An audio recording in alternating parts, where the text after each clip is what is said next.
Since we'll be leaving this place today, could you please move out? We'll also pay the $473 monthly loan.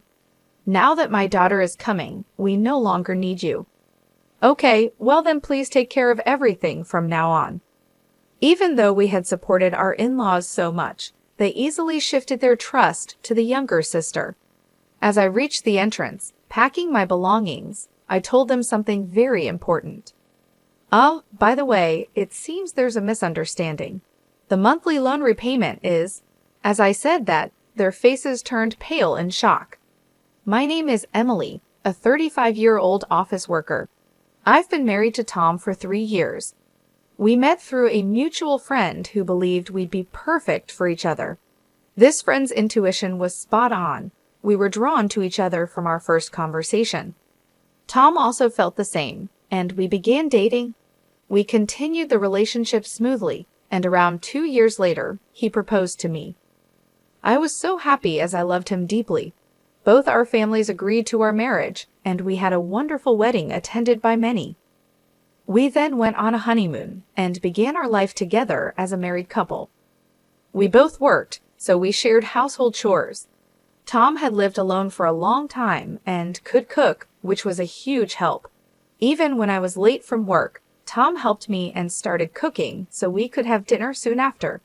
We cooperated in all household tasks, and life felt peaceful and stress-free. We were grateful for each other's company. In the blink of an eye, 3 years passed, and our bond remained as strong as when we were newlyweds. However, a significant event occurred. Tom's father fell ill suddenly, and we rushed to the hospital. Dad, are you okay?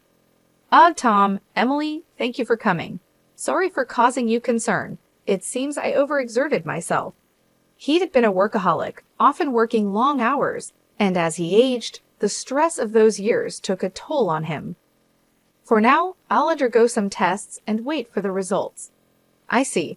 Tom and I were anxious, but more than that, my mother-in-law was quite upset. For the mother-in-law who had always supported her husband as a housewife, it was understandable that she was upset when her partner, the mainstay of the family, was suddenly in mortal danger. Mother-in-law, are you all right? Yes, somehow. We cared deeply for both of them and began visiting them more frequently, trying to be as supportive as possible. After a week, the father-in-law's test results came out. Although he was released from the hospital, there were concerns about a recurrence. Realizing that they might not handle another emergency, Tom proposed something. Hey, what if we lived together with my parents? The proposal was expected. If my parents were in the same situation, I'd want to live with them too. Of course, I'm okay with that. Let's discuss it with them right away, I said. Thank you, Emily, Tom replied. We quickly presented the idea to our in-laws. Live together? We want to be a burden, said my mother-in-law, wiping away her tears. It's not a bother at all. Emily and I are worried about both of you, I reassured them. Thank you, both of you. Music. Our in-laws, teary-eyed, gratefully accepted. They must have been quite anxious. We promptly moved in with them. My mother-in-law, knowing that both of us worked, took the lead in the household chores. Thanks to her, we could focus on our jobs. The father-in-law retired early and spent his days resting at home, which improved his health. We all got along wonderfully without any issues, and life was joyous. However, our in-laws made a certain proposal. I've been thinking about this for a while. How would you feel about building the new 2-family house? My father-in-law said. Huh? It's a bit small for 4 adults to live in this house, and if Tom and Emily have children in the future, it'll be even smaller. Considering the future, I've been thinking of building a bigger house where we can live comfortably for the rest of our lives. However, it's not something we can afford with just my savings. We will need to discuss and decide together. Tom and I were surprised by the proposal, but we thought it wasn't a bad idea. While the current in-laws' house isn't too small, it's not particularly spacious or comfortable either. Leaving here long-term might lead to stress building up between us. Perhaps buying a new house where everyone can live comfortably is a good idea. After discussing with Tom for a while, we decided to go along with the father-in-law's proposal. Subsequently, the four of us went to real estate agencies to look at various properties. We considered making it barrier-free for our in-laws and ensuring there are plenty of rooms if children come along. Ideally, it should be in a safe area close to both a hospital and a train station and have easy access to grocery stores. Given everyone's requirements, it seemed like it might be pricey. However, if we're going to live here for the rest of our lives, we don't want to compromise too much. Each family member shared the same sentiment, so fueled by determination, we decided to build our dream house, no matter the cost. After some time, our new home was finally completed. The exterior and interior were both new and beautiful, and just gazing upon it filled our hearts with joy. This is really amazing. I can't be sick anymore. I want to stay healthy and live here for as long as possible, my mother-in-law said. The in-laws seemed pleased, and my husband and I were equally excited. This is the house that will be with us for our entire lives. When we have kids, I want to play catch in the garden and have barbecues, I exclaimed. That sounds great. Let's make lots of family memories here, my husband added. We were overflowing with excitement and joy. Living in the house turned out to be truly comfortable, and it felt like the pinnacle of happiness. Being in a comfortable home made me even more enthusiastic about my work. Subsequently, my work went very smoothly. Both my public and private lives were fulfilling, and I genuinely felt grateful for buying this house. The months passed in the blink of an eye, and 2 years had passed in this house. We continued to have a good relationship with our in-laws as always, and we believed that the days ahead would be filled with happiness. However, at least this place for life in our new home, something unexpected happened. It was when my sister-in-law and her husband visited our new house. While this really is a nice house, it's not fair that only you guys get to live here, she said. What are you talking about? We discussed and decided to buy this house with our parents, I replied. But I can't help but feel envious. When we were still living in a cheap winter, it feels like you're living beyond your means, she retorted. My sister-in-law often visited our house during holidays and always expressed her envy. Every time she would accuse us of being unfair. We've been paying the mortgage for this house, and it's quite a hefty amount every month. We're living within our means, earning enough to pay for this house, so there's no reason for her to complain. If we were to live here with the in-laws, it would be so much fun, don't you think? What can you even know about the market for this house? My husband and I exchanged a glance. The sister-in-law probably just blurted out without giving it much thought. However, her careless words started to move my in-laws' hearts. It would be lovely if Kanna could move and live here together, my father-in-law said. Yes, it would liven things up, my mother-in-law added. Hey, what are you two talking about?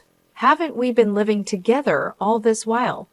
I said, trying to lighten the atmosphere. Oh, come on, I was just saying, the sister-in-law replied. Exactly, there's no need to panic, right? Ha ha ha, my husband added, attempting to diffuse the tension.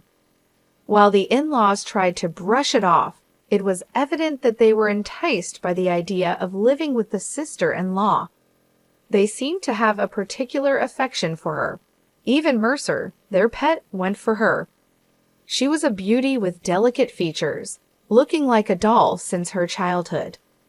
4 years younger than Tom, she was born when the in-laws were older, making them dote on her even more.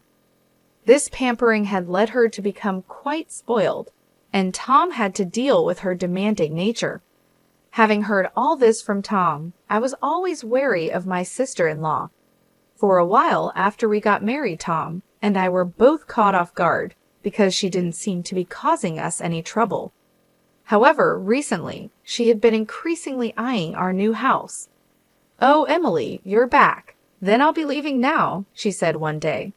Huh, I wish you'd stay a bit longer. I replied, trying to be polite, but hoping she would leave. But Tom and Emily might find it inconvenient, she said, pretending to be considerate. I don't think it's a nuisance, I said, trying to hide my irritation. You might say that, but it's evident in your eyes and behavior, she retorted. Unwanted guests should leave quickly. See you, Mom and Dad, she called out as she left. When the sister-in-law left, the in-laws were visibly upset. They looked as if they wished she had stayed longer.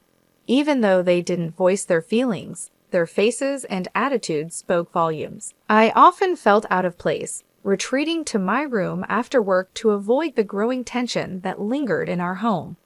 When Tom came home, we'd cautiously make our way to the living room for dinner, but the atmosphere around the dinner table became increasingly strained. Long silences would hang in the air, and it was clear something was amiss. Tom, too, sensed the change and began to suspect that the cause of our troubles was his sister.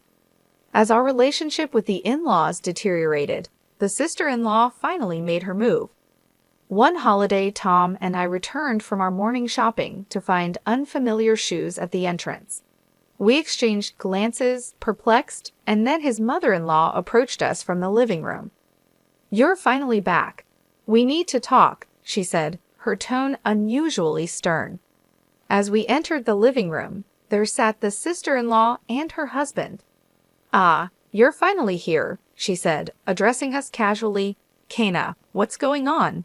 From today, we'll be living here, so please leave, she declared, catching us off guard. What? Tom and I were taken aback by her sudden announcement.